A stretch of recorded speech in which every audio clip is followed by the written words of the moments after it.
할렐루야. 오늘은 어린이 주일로 우리가 지키고 있습니다.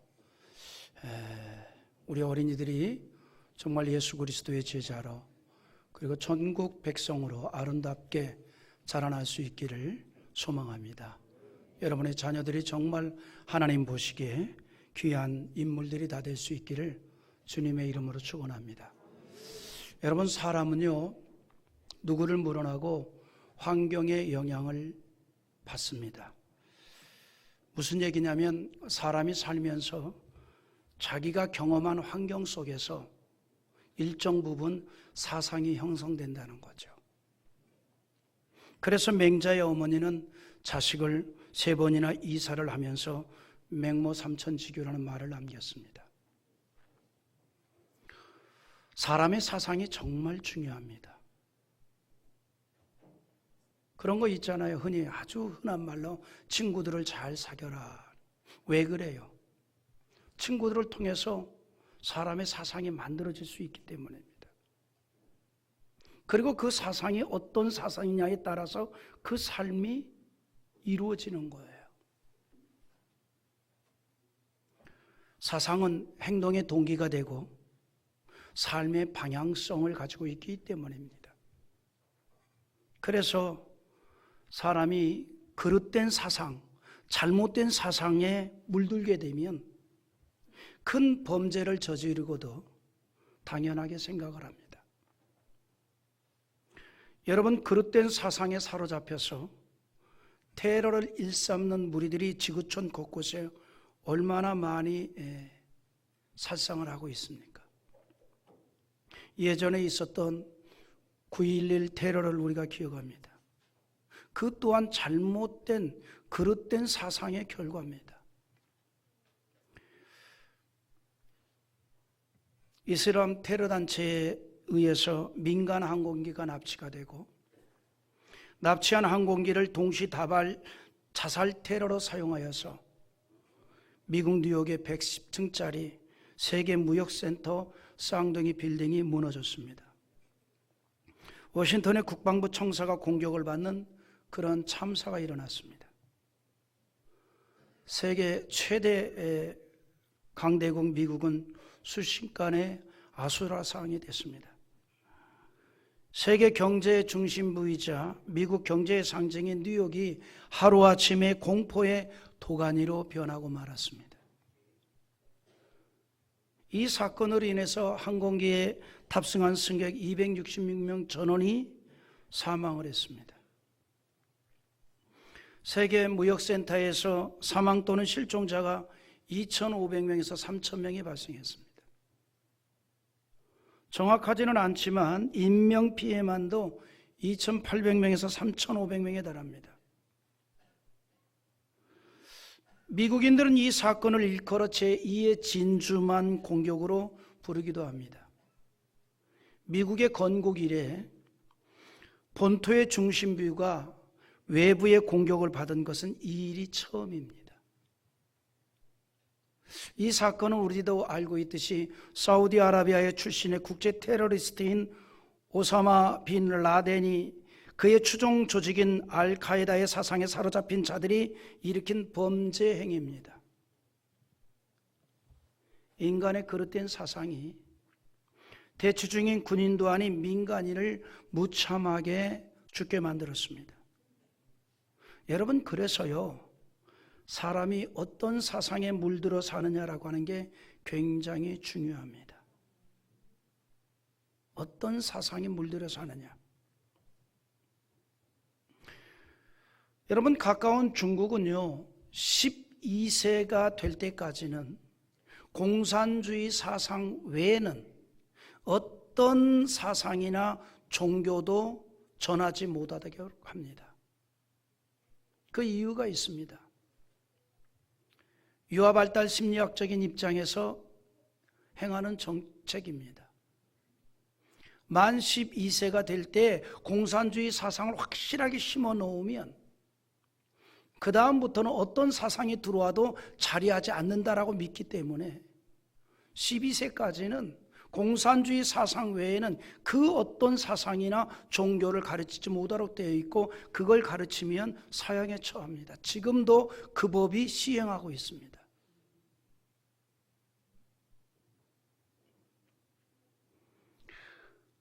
저는 교육학자인데 여러분 근세 그 유아 교육 중에 유아 발달 심리를 가장 많이 연구한 곳이 동독이었습니다.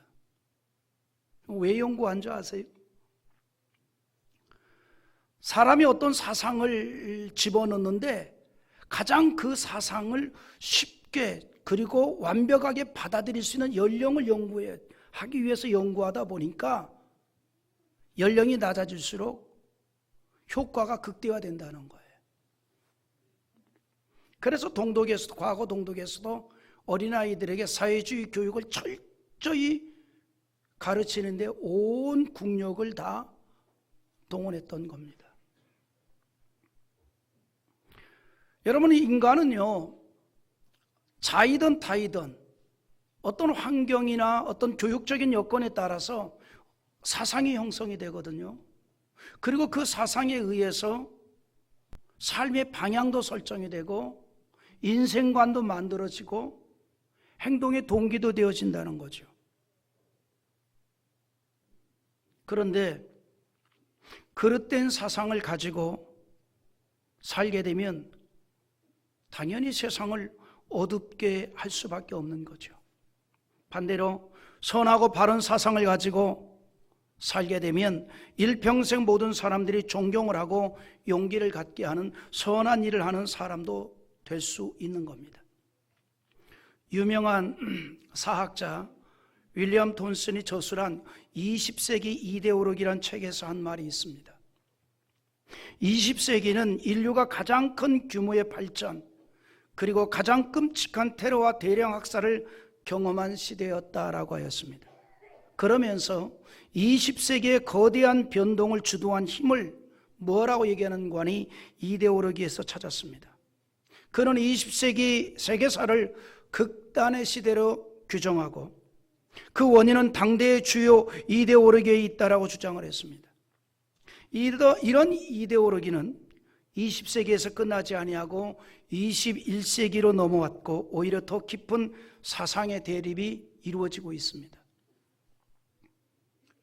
저는 우리 시대의 사람들의 흐름을 보면서 교육학자로서 이런 생각이 들었습니다. 우리 시대를 사단이 인간의 사상을 이용하여 대립과 반목을 갖게 할 뿐만 아니라 비인간화되어 가도록 하는 사상에 들도록 이끌고 가고 있지 않나 라고 하는 생각을 지울 수가 없습니다. 여러분 보세요. 세계 여러 나라만이 아니라 우리의 대한민국 사회만 하더라도 지금까지 우리가 가져왔던 생각이나 사상하고는 너무나 다른 사상들이 집단화되어 가면서 자연스럽게 사회적인 사상으로 스며들고 있습니다. 그러니까 우리가 전통적인 그런 그 생각과 사상이 아닌 전혀 다른 그러한 생각과 사상이 우리 사회에 물들고 있다는 거죠. 그리고 그것이 우리 인간의 정신세계를 병들게 하고 있다는 것을 인지하지 않는다는 게 문제인 겁니다. 그 중에 하나를 소개해 봅니다. 여러분, 우리는 전통적으로 사람을 둘로 구분을 합니다. 남성과 여성으로. 남자와 여자로 구분을 했습니다.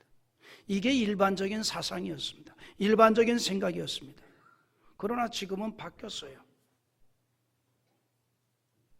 남성도 여성도 아닌 중성이 생겼습니다.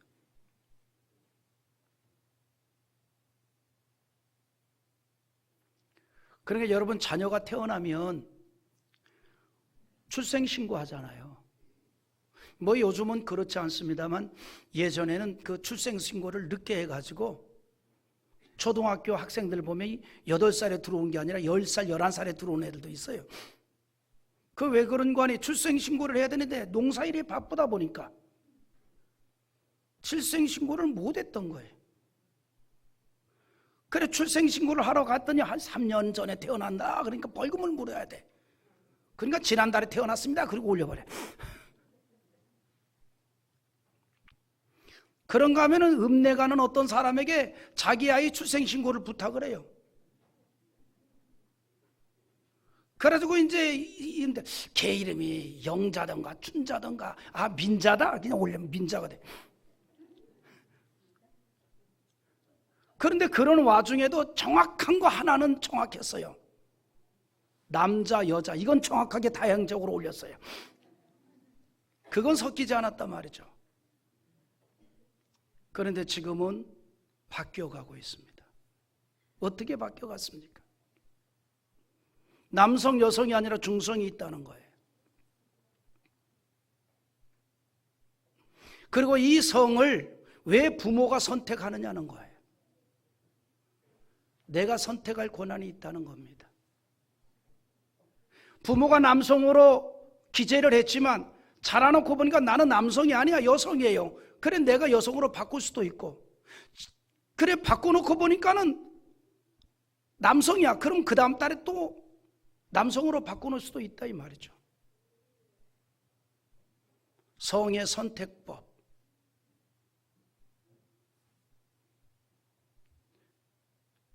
이걸 개인에게 준다는 거죠. 이게 세계적인 추세입니다. 그래서 미국은 이 법이 통과가 돼가지고 거의 모든 주가 자기가 성을 선택할 수 있도록 했어요. 여성도 아니고 남성도 아니고 중성도 선택할 수 있다. 여권에 그렇게 기재할 수 있도록 했습니다. 그리고 수시로 자기가 그걸 바꿀 수도 있다는 거죠. 수시로. 그래서 우리 국회에서도 그거를 청원한 국회의원들이 50명이 넘습니다. 성평등법을 빨리 제정을 해라. 누구든지 자기가 정할 수 있도록 해야지 왜 법으로 정하느냐. 그래서 초등학교 교과서에 성은 남성과 여성만 있는 것이 아니라 성은 다양하게 있다. 이게 지금 현재 초등학교 교과서에서 나오는 내용입니다.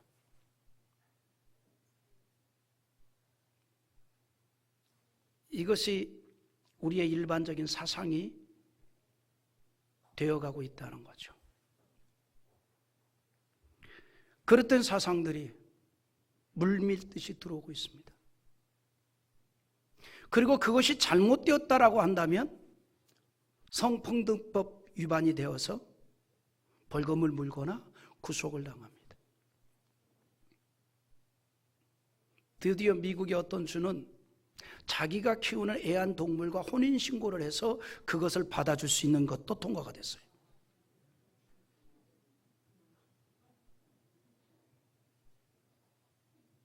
복잡한 세상을 우리가 살고 있습니다. 대단히 어지러운 세상을 지금 우리가 살고 있습니다.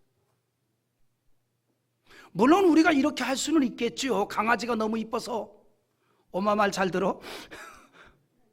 아빠 말 잘 들어? 이 정도는 할 수 있겠죠. 물론 그거조차도 저는 복잡합니다. 어떻게 하면 사람이 개를 낳습니까?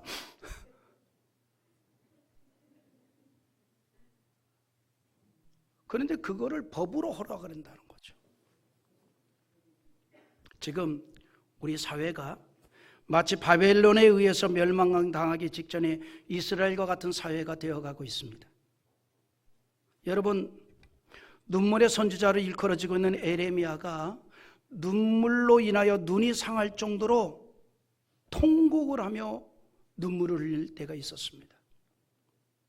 왜 그렇게 눈물로 인해서 눈이 상할 정도로 이렇게 울면서 통곡을 했을까요? 그거는 이스라엘의 미래의 주역이 될 어린이들에게 바른 사상을 전해주지 못하는 사회가 된 것에 대하여 통한의 눈물을 흘렸습니다. 에레미야가 2장 11절에 보면 이런 말씀이 있습니다. 한번 같이 읽어보죠. 내 눈이 눈물에 상하며 내 창자가 끊어지며 내 간이 땅에 쏟아졌으니 이는 딸 내 백성이 패망하여 어린 자녀와 젖 먹는 아이들이 성읍 길거리에 기절함이로다. 얼마나 애끓는 마음이었으면 창자가 끊어지고 간이 땅에 쏟아지는 것 같은 아픔이었다라고 하였겠습니까? 무엇이 에레미야의 마음을 이토록 아프게 하였고 눈물을 흘리도록 하였을까요?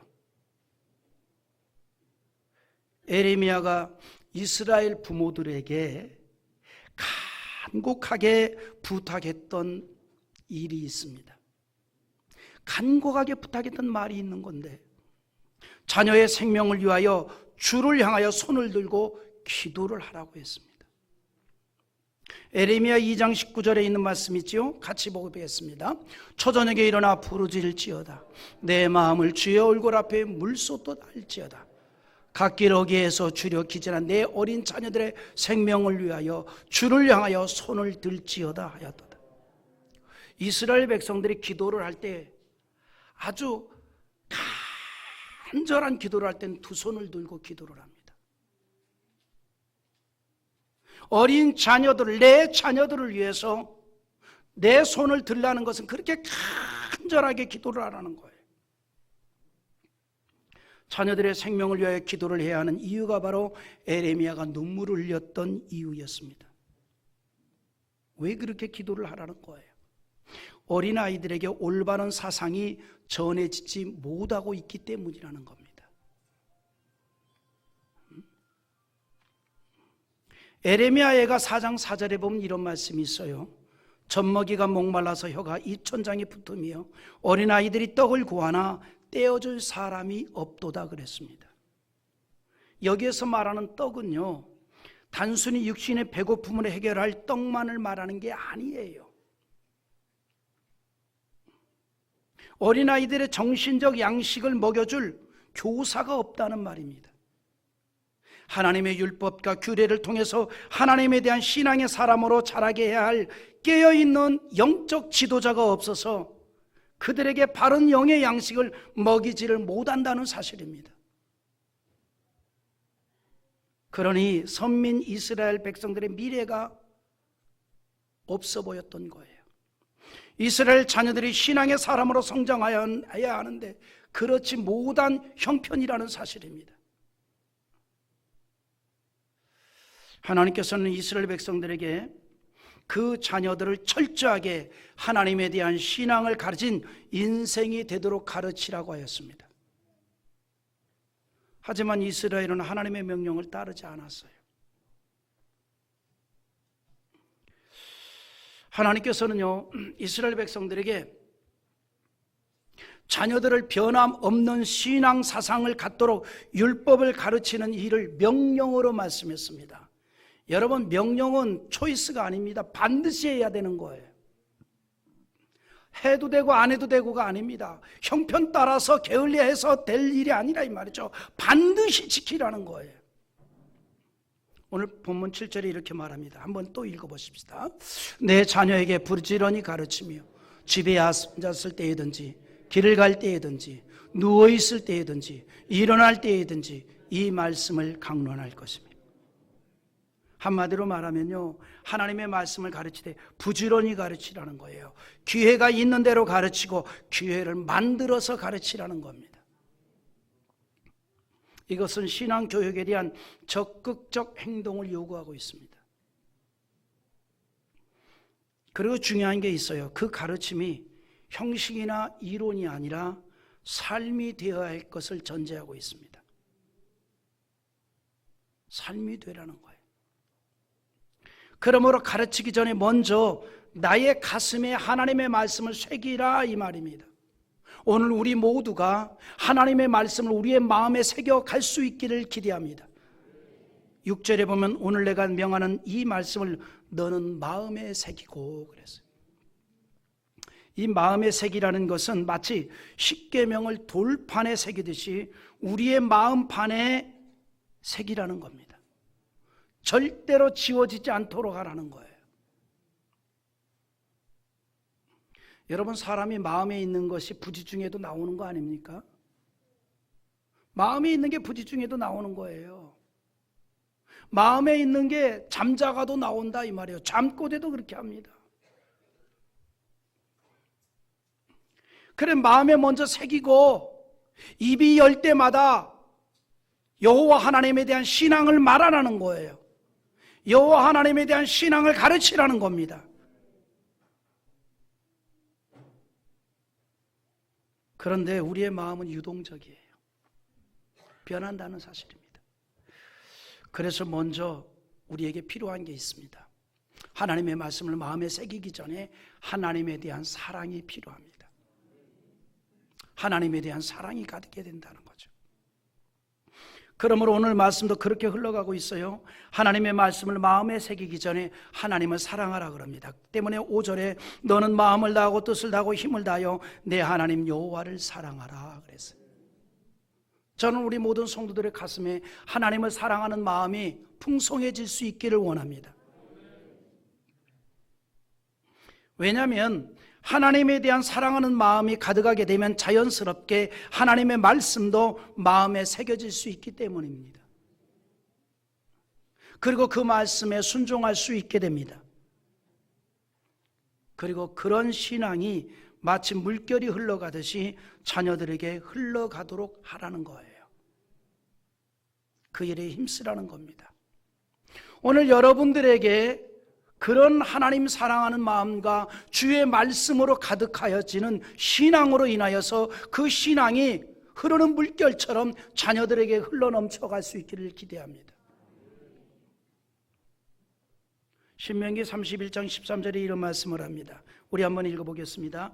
또 너희가 요단을 건너가서 차지할 땅에 거주할 동안에 이 말씀을 알지 못하는 그들의 자녀에게 듣고 내 하나님 여호와 경외하기를 배우게 할지니라. 자녀들에게 하나님 경외하기를 배우게 할지라는 이 말씀은 부모가 신앙 교육의 모델이 되어서 자녀들이 그것을 보고 배우도록 하라는 겁니다. 우리 한번 생각해 봅시다. 내 자녀들이 나만 그대로 따라하면 훌륭한 하나님의 자녀가 될 것이다. 여기에 똥골배기 할 수 있기를 기대합니다. 할렐루야. 오늘 본문의 말씀은 그 얘기를 하고 있는 거예요. 자녀들에게 하나님 경외하는 것을 배우게 하라는 것은 부모가 신앙 교육의 모델이 되라는 겁니다. 그냥 자녀들이 그것을 보고 그냥 배우도록 하라는 거예요. 말씀드린 대로 신앙 교육은요, 어릴수록 더욱 엄격하게, 소중하게, 귀하게 시켜야 합니다. 우리말에 3살 버릇이 80까지 간다는 말이 결코 헛된 말이 아닙니다. 3살 신앙도 80까지 갑니다. 그런데 우리가 간혹 착각할 때가 있어요. 어린아이가 뭘 알아? 그래서 중학교 들어가면 잘할 것 같아. 근데 중학생입니다. 얘 고등학교 되면 잘할 거야. 고등학교 되면 얘 대학 가면 교회 잘 다닐 거야. 여러분, 가면 갈수록 신앙의 교육을 할 수 있는 기회는 멀어져 가는 거예요. 떠나가는 겁니다. 그래서 성경에 어린이와 아이에 대한 신앙 교육을 직간접적으로 표현한 말씀이 2000번 이상 나오는 거예요. 가장 소중한 기회라는 겁니다. 그거는 사회주의자들도 아는 거예요. 12세 미만이 참 중요하다는 겁니다. 그래서 성경이 그렇게 자녀들에 대한 신앙 교육을 사명을 가지고 감당하라고 말하고 있는 겁니다.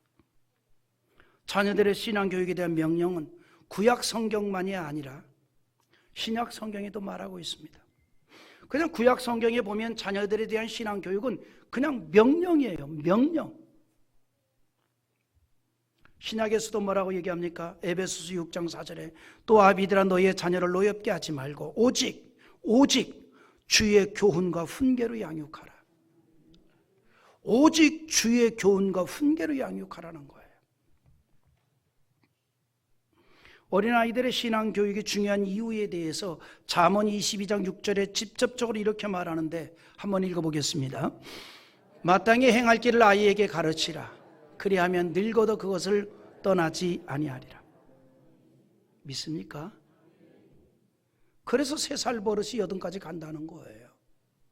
마땅히 행할 길을 아이에게 가르치면 늙어도 그것을 떠나지 않는다 그랬습니다. 어린아이들의 신앙교육이 결코 헛되지 않다 이 말이에요. 반드시 유익 있는 일입니다. 우리가 이 사실을 확신을 해야 됩니다. 그럼 이제 나이 드신 분들은 에이 다 틀렸다. 뭐 애들 다 커가지고 이제 안 되겠다. 그러나 여러분, 우리 인간은요, 내 생명 끊어지는 그날까지 끝이 없습니다. 계속해서 선한 것은 행해야 되고 유익된 것은 행하는 거예요. 계속해서. 하나님께서는 이스라엘 백성들이 약속의 땅 가나안에 들어가서 하나님의 복을 받고 형통하는 종을 받기를 원했습니다. 그것도 당대만이 아니라 대대로 하나님의 복을 받는 민족이 되기를 기대했습니다. 그런데 그렇게 되기 위해서 필요한 것이 뭐냐? 반드시 신앙 사상이 계승되어야 한다는 거예요. 신앙 사상이 계승되도록 하기 위해서 명하신 규례와 법도를 가르치고 행하라고, 그래서 오늘 본문이 그렇게 시작을 하잖아요. 1절 한번 또 한번 읽어보겠습니다. 이는 곧 너희의 하나님 여호와께서 너희에게 가르치라고 명하신 명령과 규례와 법도라. 너희가 건너가서 차지할 땅에서 행할 것이니. 할렐루야. 여러분, 우리가 함께 사는 사회는요, 그 사회가 가지고 있는 규례가 있고 법도가 있습니다. 그 뭐냐면 사람과 사람이 서로 공존하기 위해서 필요한 것들이죠. 규칙이잖아요. 누가 이런 말 하잖아요. 아주 선하고 착한 사람을 표현할 때 저 사람은 법 없이도 살 사람이라고. 그게 굉장히 모순된 말이에요, 어떻게 보면. 여러분, 사람이 둘 이상 모이면 서로 간에 약속을 하잖아요. 약속. 그 약속이 성문화된 게 법이에요. 그러니까 사람이 사람끼리 모인 곳에는 반드시 법이 있어야 돼요. 국가로 말하면 모법인 헌법이 있어야 되고 자법인 시행법이 있는 거예요. 그건 사람과 사람 사이에 만들어 놓은 규칙이에요. 규례예요.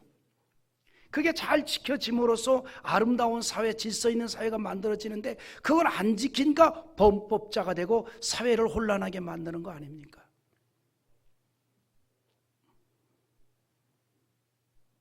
이처럼 여러분, 우리가 사는 사회가 규례가 있고 법도가 있듯이 하나님에 대한 신앙도 마찬가지입니다. 신앙의 규례와 법도가 있습니다. 그걸 우리가 잘 지켜야 신앙생활을 잘할 수가 있다는 거예요. 그래서 하나님께서 명령으로 말씀합니다. 하나님의 규례와 법도를 잘 가르치는 자 되라는 거예요. 예를 든다면 주의를 지키는 문제나 하나님께 예물을 봉헌하는 것이나 선한 일꾼이 되어 헌신자가 되는 것이나, 그리고 전능하신 하나님 앞에 나와 기도하는 일들이나, 이런 것들을 가르치라는 거예요. 우리의 신앙적인 행동을 통해서 몸으로 가르치는 겁니다. 오늘 여러분, 신앙 교육은 부모의 삶을 통해서 계승시키는 거예요. 속지도 말고 속이지도 맙시다. 그냥 주일날 예배당에 와서 어린이 불실에다가 탁 집어넣었으니까 나는 이 부모로서의 신앙적인 의무와 교육을 다 했다라고 착각하지 않기를 바랍니다. 그거는 하나의 일부분이에요. 신앙의 교육은 나의 삶을 통해서 가르치는 거예요. 주의를 이렇게 지켜야 한다. 하나님 앞에 예물을 이렇게 드려야 한다. 전능하신 하나님께서는 우리의 기도를 다 들어주시니 세상을 살아갈 때 크고 작은 문제가 있을 때마다 하나님 앞에 나와서 기도하는 자가 되라. 그리고 하나님 기뻐하는 선한 길을 걸어가는 일꾼이 되어라. 이것을 말로가 아니라 우리의 삶으로 그냥 하면 가르쳐지는 거예요. 그렇게 해서 우리의 자녀들이 하나님의 복을 받는 신앙의 사람으로 자라도록 하는 거예요. 우리의 신앙적인 가르침은 몸으로 가르치는 거예요. 그 일은 하나님의 복을 받는 일이 되기 때문에 3절에서 이렇게 말합니다. 또 한번 읽어보겠습니다. 이스라엘아, 듣고 삼가 그것을 행하라. 그러면 내가 복을 받고 내 조상들의 하나님 여호와께서 내게 허락하신 같이 젖과 꿀이 흐르는 땅에서 너가 크게 번성하리라. 여기 뭐라 그랬어요? 너가 복을 받고 너가 크게 번성하리라. 신실하신 하나님의 언약입니다. 하나님의 언약은 그대로 이루어지는 줄 믿습니다. 그래서 우리의 자녀들이 하나님의 복을 받고 번성하는 자녀들이 되기를 원한다면 하나님의 규례를 가르치는 일에 우리가 힘쓸 수 있기를 원합니다. 어느 정도로 힘써야 할까요? 8절과 9절에 이렇게 말합니다. 너는 또 그것을 내 손목에 메어 기호를 삼으며 내 미간에 붙여 표로 삼고 또 내 집 문설주와 바깥문에 기록할지니라 그랬습니다. 이 말이 무슨 말인 줄 알아요? 환경이 온통 하나님에 대한 신앙으로 가득하게 하라는 거예요. 하나님의 법도와 규례를 손목에 메어 기호로 삼으라는 것은 모든 상황마다 하나님을 의식하도록 하여서 신앙 사상을 가진 인생이 되도록 만들라는 겁니다. 기독교 사상, 기독교 신앙 사상을 가진 자가 되게 하라는 거예요. 그런데 이스라엘 백성들이 하나님의 말씀을 듣고 그것을 행하기 위해서 중요한 것이 있는데 하나님에 대한 마음의 자세입니다. 하나님에 대한 지극히 사랑하는 마음을 가져야 한다는 것이죠.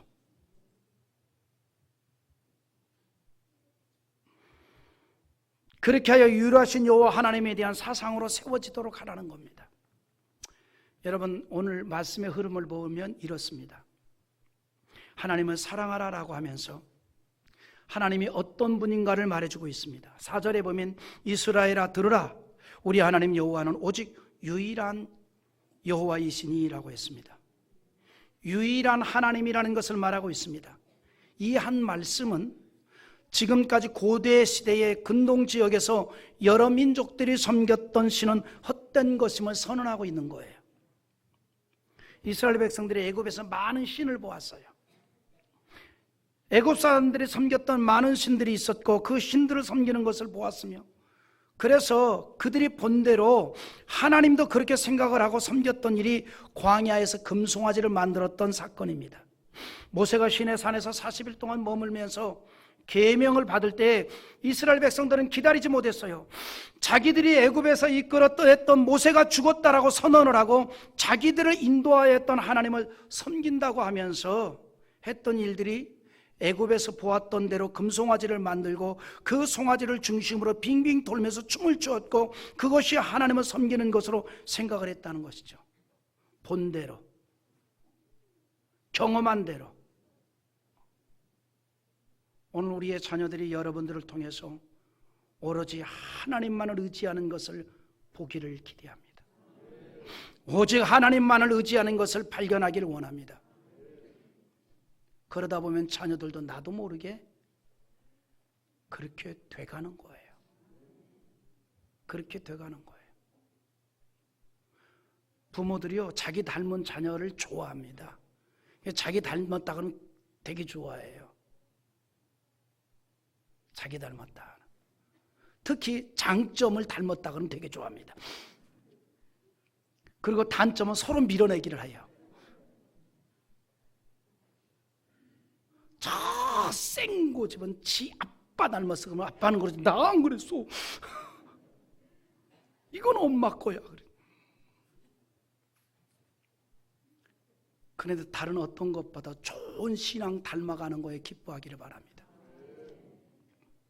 좋은 신앙 닮아가는 거, 철저히 하나님만을 의지하는 것을 닮아가는 것 자체를 기뻐하기를 기대합니다.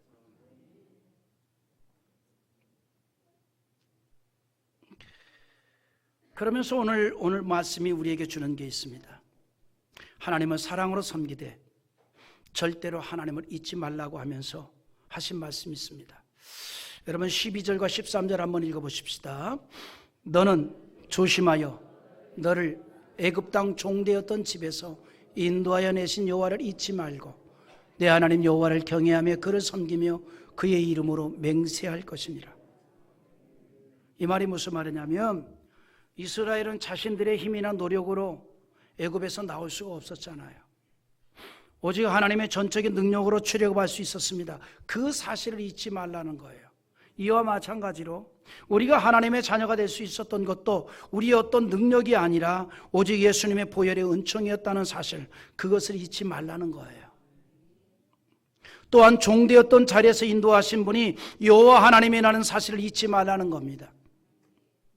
하나님의 은총으로 구원받은 사실을 잊지 말라는 것이죠. 우리가 예수님을 믿게 된 것이 바로 그런 일 아닙니까? 내가 믿는 것이 아니라 하나님 아버지의 은총의 결과 아닙니까? 그러므로 예수님께서 요한복음 6장 65절에 또 이르시되 그러므로 전에 너희에게 말하기를 내 아버지께서 오게 하여 주지 아니하시면 누구든지 내게 올 수 없다 하였느니라 하시니라. 여러분이 예수를 믿고 주 앞에 나오게 한 것도 하나님의 은총의 결과라는 거예요. 그래서 오늘 함께 모인 여러분들은 모두가 다 하나님의 은총을 받은 주의 백성인 줄 믿으시기 바랍니다.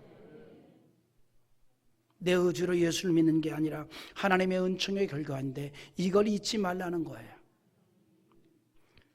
특히 결론을 내리면서 물질적으로 풍성할 때에 하나님의 은혜를 잊지 않고 더욱 하나님을 중심하는 신앙 사상으로 무장을 하라는 겁니다. 여러분, 우리 인간은요 그렇게끔 되어 있는데 뭐냐면 물질적으로 풍성하게 되면요 이성적인 기능은 약화됩니다. 물질이 풍성해지면 생각은 짧아진다는 거예요. 그래서 과거의 선비들이 배가 고파야 깊은 학문에 들어간다라고 여겼던 거예요. 근데 우리 인간이 그렇게끔 되어 있습니다. 물질적으로 너무 풍성해지면 생각은 짧아집니다. 생각이 깊어지지가 않아요. 그래서 물질적으로 풍성하게 되면 부족함을 없게 누리게 될 때에 신앙적으로도 영혼의 목마름과 갈급함이 사라지게 되는 겁니다. 애절함이 없어지게 돼요. 물질적으로 풍요로워지면 하나님에 대한 간절함이 없어지게 된단 말이죠. 기도가 애절해지지가 않아요. 찬양이 간절해지지 않는다 이 말입니다. 그래서 물질적으로 풍성해질 때 더욱 신앙 사상으로 무장시키라는 얘기입니다. 그래서 11절 읽고 마칩시다. 한번 읽어보겠습니다. 너가 채우지 아니한 아름다운 물건이 가득한 집을 얻게 하시며 너가 파지 아니한 우물을 차지하게 하시며 너가 심지 아니한 포도원과 감람나무를 차지하게 하사 내게 배불리 먹게 하실 때에, 여기 뭐라 그랬어요? 너가 배불리 먹게 하실 때에. 물질적인 풍성을 말합니다. 물질이 풍성하게 되면 인간의 사상에 영혼에 대한 의식이 없어지기 때문에 당연히 하나님에 대한 간절함도 없어진다는 사실이죠. 지금 우리 시대가 정말 신앙 사상으로 무장되어야 할 때입니다. 타락하고 반기독교적인 사상들이 우리의 다음 세대를 오염시키고 있습니다. 이런 시대에 우리가 더욱 신앙적 삶을 통해서 우리의 다음 세대가 하나님의 복을 받는 기독교 사상으로 무장되는 인생이 될 수 있기를 기대합니다. 이 사명이 저와 여러분에게 하나님이 주신 사명인 줄 믿습니다.